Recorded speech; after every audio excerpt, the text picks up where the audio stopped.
முதல்ல சிபிஐ விசாரணை நடத்துங்க சொன்னது விஜய் அவர்கள் தானே. ஃபர்ஸ்ட் ரூலே உங்களுக்கு சான்றிதழ் வந்ததுக்கு அப்புறம் தான் நீங்க படத்தை டேட்டே அனௌன்ஸ் பண்ணணும். ரெட் ஜாயிண்ட் தானே உதயநிதி ஸ்டாலின் டெபுட்டி முதலமைச்சர் தானே ரிலீஸ் பண்றாரு, அவருடைய கம்பெனி தானே ரெட் ஜாயிண்ட். 24 மணி நேரம் உங்களுக்கு எல்லா வேலையை விட்டுட்டு அவங்க வேலையை செஞ்சுட்டே இருக்கணுமா? போன பொங்கலுக்கு என்ன பண்ணீங்க? 3000 ரூபாய் கொடுத்தீங்களா?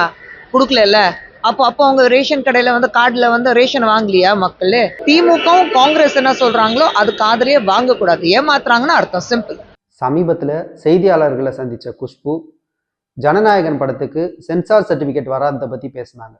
நானும் ஒரு ப்ரொடியூசரா சொல்றேன், படத்துக்கு எல்லா சர்டிபிகேட்டும் வந்ததுக்கு அப்புறம் ரிலீஸ் தேதியை சொல்லியிருக்கலாம்ல.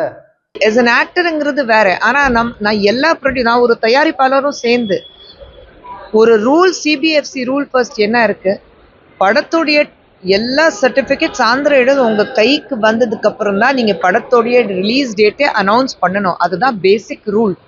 எந்த ப்ரொடியூசர் அந்த ரூல் ஃபாலோ பண்றாங்க சொல்லுங்க? அப்போ ரிலீஸ் நேரத்துல எங்களுக்கு சிபிஎஃப்சி வரல, ரிவைசிங் கமிட்டிக்கு போச்சு, இதுதான் காரணம் அதுதான் காரணம் சொல்லிட்டு இருக்கிறது. Simple rule.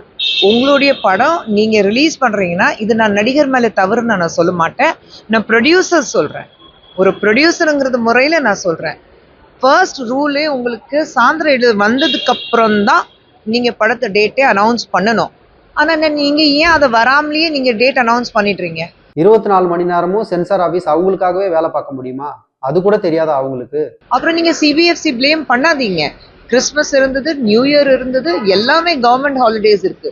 24 மணி நேரம் உங்களுக்கு எல்லா வேலையை விட்டுட்டு அவங்க வேலையை செஞ்சுட்டே இருக்கணுமா?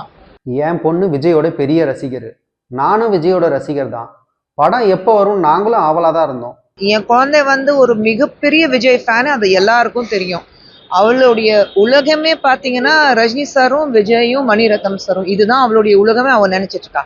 அப்படி இருக்கும்போது விஜய் சார் படம் வரலன்னா அவ ரொம்ப வருத்தப்பட்டா. ஒரு ஃபேனா நானும் வருத்தப்பட்டேன். ஆனா ரூல்ஸ் ஆர் ரூல்ஸ். முதல்ல அந்த ரூல் ஃபாலோ பண்ணிட்டோம்னா இந்த பிரச்சனைகள் வராது. இது ஜனநாயகத்துக்கு மட்டுமல்ல, இது எல்லா படத்துக்கும் நான் சொல்றேன். இது தெரியாம முதலமைச்சர் வாய்க்கு வந்ததெல்லாம் பேசுறாரு. ஜனநாயகனை மத்திய அரசு தான் தடை பண்ணுச்சுன்னு அவர் பேசிட்டு இருக்காரு. அப்ப பராசக்தி யார் ரிலீஸ் பண்ணது? உதயநிதி ஸ்டாலின் தான் ரிலீஸ் பண்ணாரு. நம்மளுடைய முதலமைச்சர் அவர்கள் இருந்தாலும் அவர் கொஞ்சம் யோசிக்கணும்ல. இப்ப ஜனநாயகத்தை நீங்க தடை இவங்க விதிச்சிருக்காங்க சொல்றீங்க. சென்ட்ரல் கவர்மெண்ட் இன்டர்ஃபியர் பண்ணதுனாலதான் நீங்க ஜனநாயகத்தை ரிலீஸ் பண்ணல. அப்புறம் பராசக்தி உங்க மகன் தானே படத்தை ரிலீஸ் பண்றாரு ஆல் ஓவர். ரெட் ஜாயிண்ட் தானே உதயநிதி ஸ்டாலின் டெபுட்டி முதலமைச்சர் தானே ரிலீஸ் பண்றாரு, அவருடைய கம்பெனி தானே ரெட் ஜாயிண்ட். அப்புறம் மத்திய அரசாங்கம் எப்படி ரெட் ஜாயிண்ட் ரிலீஸ் பண்ணணும்? நாங்க அதான கேட்கிறேன். தடை வைக்கணும்னா முதல்ல அந்த படத்துக்கு தானே தடை வைக்கணும். மத்திய அரசுக்கு இதுல கை இருந்தா நாங்க ஃபர்ஸ்ட் அதுதானே தடை வைப்போம். ஆனா மாநில முதலமைச்சர் அவர்கள் அது கூட யோசிக்காம வாய்க்கு வந்தபடி வாயை கூசாம மக்களை ஏமாத்துறதுக்காக பல விஷயங்கள் சொல்லிட்டு இருக்காங்க. அந்த பல விஷயங்கள்ல இதுவும் ஒரு விஷயம் இருக்கு. அப்ப மத்திய அரசு எப்படி ஒரு படத்தை மட்டும் தடை பண்ணும்? அப்ப பராசக்திக்கும் சேர்த்து தானே தடை பண்ணிருக்கணும். அண்ட் யார் இதுக்கு மத்திய அரசு தான் காரணம் சொல்லிக்கிறாங்களோ அவங்க கொஞ்சம் ஹோம்ஒர்க் பண்ணிட்டா, பிளேம் கேம் பண்றதுக்கு முன்னாடி கொஞ்சம் ஹோம்ஒர்க் பண்ணிட்டா, திசை திருப்பி மாற்றுறதை விட ஹோம்ஒர்க் பண்ணிட்டா பெட்டரா இருக்கும். அப்புறம் திமுகவை பத்தி பேசின குஷ்பு திமுக பத்தின குறைகளை பெரிய ஒரு லிஸ்டே போட்டு சொன்னாங்க. எந்த அளவுக்கு திமுக மக்களை ஏமாத்துவாங்கன்னா அது எல்லாருக்கும் தெரியும். கடந்த 5 வருடங்களாக மக்களை ஏமாத்துற வேலை மட்டும்தான் நடந்துட்டு இருக்கு. இதே ஆசிரியர்கள் போராட்டம் பண்ணும்போது அவங்கள பத்தி யோசிக்கல. இதே நம்மளுடைய தூய பணிகார வேலையை பார்க்குறவங்க ஒரு போராட்டம் நடத்தும் போது அப்போ பார்க்கல.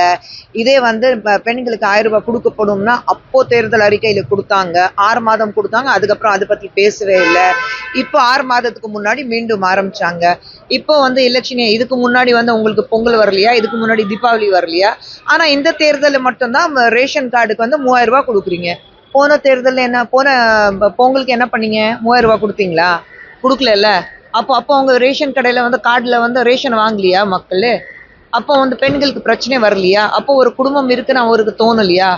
இப்போ மட்டும் ஏன் அது தோணுது? எலெக்ஷன் நேரத்துல நீங்க 1000 போய் மறுபடியும் சொல்லி மக்கள் ஏமாத்துற வேலை பார்ப்பீங்க. திமுக காங்கிரஸ் சொல்றத காதலியே வாங்கக்கூடாது, அவங்க சொல்றதெல்லாம் பொய் தான் சொல்லுவாங்க, இதை மக்கள் நம்பவே கூடாது அப்படின்னு பேசினாங்க.